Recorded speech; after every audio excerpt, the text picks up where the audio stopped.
What's happening, YouTube? It's been a while. In this video, I'm going to show you how I made scales in a much more advanced way. In the past, people that are familiar with the channel, when I would do lizards, snakes, dragons, stuff like that, I would just use these cutout tools and roll out a sheet of clay, and I would just smash them on there and get little pieces and apply it to the object manually. I'm not knocking that technique. It's a good way to bridge the gap if you just don't know what to do. Like this one, it's kind of a round teardrop. So I use this to make the scales on this. I would cut them out and put them on one by one and just smush them upwards. But the problem with this is they're all about the same size, which is not very natural. In this video, I'm going to show you how I made this.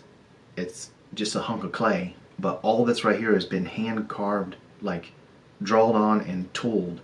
So it's really interesting to see. So let me jump right in that. Okay, so to start this off, you have to draw all the scales on that you're going to be doing first. And this will actually be the finished result. So this is pretty cool. It can give you a really good idea of what you want it to look like beforehand. But I'm basically just drawing a bunch of M's or N's. I'm starting at the large end of the tail and I'm drawing M's on top of each other and staggering them. Now they're bigger at the larger end of the tail, and as I move up to the top of the tail they get smaller, and I can just gradually do this as I draw them. This gives it a way more natural feel. See how that looks? Once all that's done, now you can start doing the tooling work. Now, I chose to start from the small end of the tail and move my way towards the larger end. And it looks a little weird as I'm doing it because I got two things working against me. One, I never did this before, so I'm actually literally learning how to do it. And two, because they're smaller on this end, obviously it's going to be harder to do any kind of, detailing it in the smaller area. But I am basically just compressing the clay along the lines that I drew on there. And I'm trying to hold the tool somewhat at a level angle because the tail gets larger on an incline. So if you hold the tool level, you're just kind of compressing the clay down and giving a difference between the two areas where the lines meet. This will give the new row of scales a higher level than the end of the previous row. As I do this, I changed my tool and I'm changing my technique around a little bit. It was really rough at first, but as I started to develop like a little technique, and even if I went to do this again, I probably would do it, in a different way. Efficiency comes from practice, and this is just my first time, so. But as you can see, I'm just compressing the clay, and this is so much different than just adding pieces of clay manually. This is also how people carve when they're like, chainsaw art with wood and all. They'll draw the pattern on often and just start cutting around. It gives them like a guide to go to. This could actually be carved as well, what I'm doing right now. But because it's soft clay, I'm just compressing the clay instead.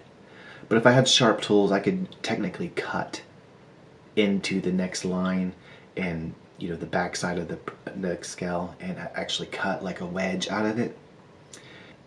And I started with just using this little spade with a tip on it.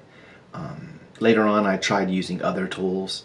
I find spatulas and stuff like that would be good for this, but you do need something pointy to get in between the scales.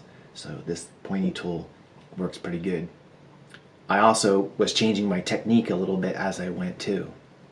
Just trying to figure out what works, what doesn't work, and but you just do all this tooling on there, work your way from one side to the other, and you can even go back and do another pass, or you can go do some softening, some clay softening. Here's a little scene where I'm going a little slower so you can see it, better. You can see how I'm working across a row, and I'm just basically compressing all the line areas, making sure that the back side of the row is lower than the new row that will come up next. So if I just keep following that little pattern, it winds up coming out to be a pretty believable set of scales, I think. By the time I got to the larger section of this tail, the thicker side, I was clearly getting a little system going, and I probably could have filmed this over, like did the whole thing over and made it look way more professional, like I knew what I was doing and all. But I think that's one of the nice things about this channel is I can genuinely capture, a first experience on sculpting something and just share it with you. This is me stumbling my way through a more advanced technique, hand drawing this stuff on. And I like to start using this in the future, but don't think I won't still use small measurable parts that everybody can follow. And I'm always looking for ways to try to make things easier for everybody else to do, and just sharing my experience along the way.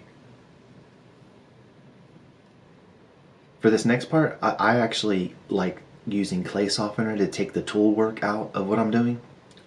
This is kind of optional because you can keep really doing tool work, more and more of it, with it dry to get it close as possible, and maybe do this at the last moment or don't do it at all.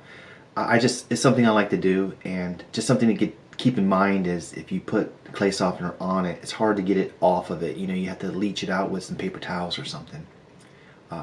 This clay is a little stiff anyway, so I don't really mind getting some clay softener on it, but I just work a little nylon paintbrush around in it, little small circles in there and all the little crevices and stuff. It really takes all the tool work out and gives it a more complete look. The closer you can get it to looking good before doing this, the better, obviously. I really appreciate you taking the time to watch this, and let me know what you think. Do you think this is more advanced than what I've been doing on this channel? And would you like to see me do this during a live stream? If I get enough requests, I would go live and do this. It'd be about an hour long session. But I'm going to do other things too live. Just let me know if you'd like to see this in real time, front to back, stuff like that. I'm looking for different things to do while being live. So, but anyhow, that's it for this video. I really appreciate you taking the time to watch this. It means a lot. And until next time, I will see you here again soon. Thank you so much for watching.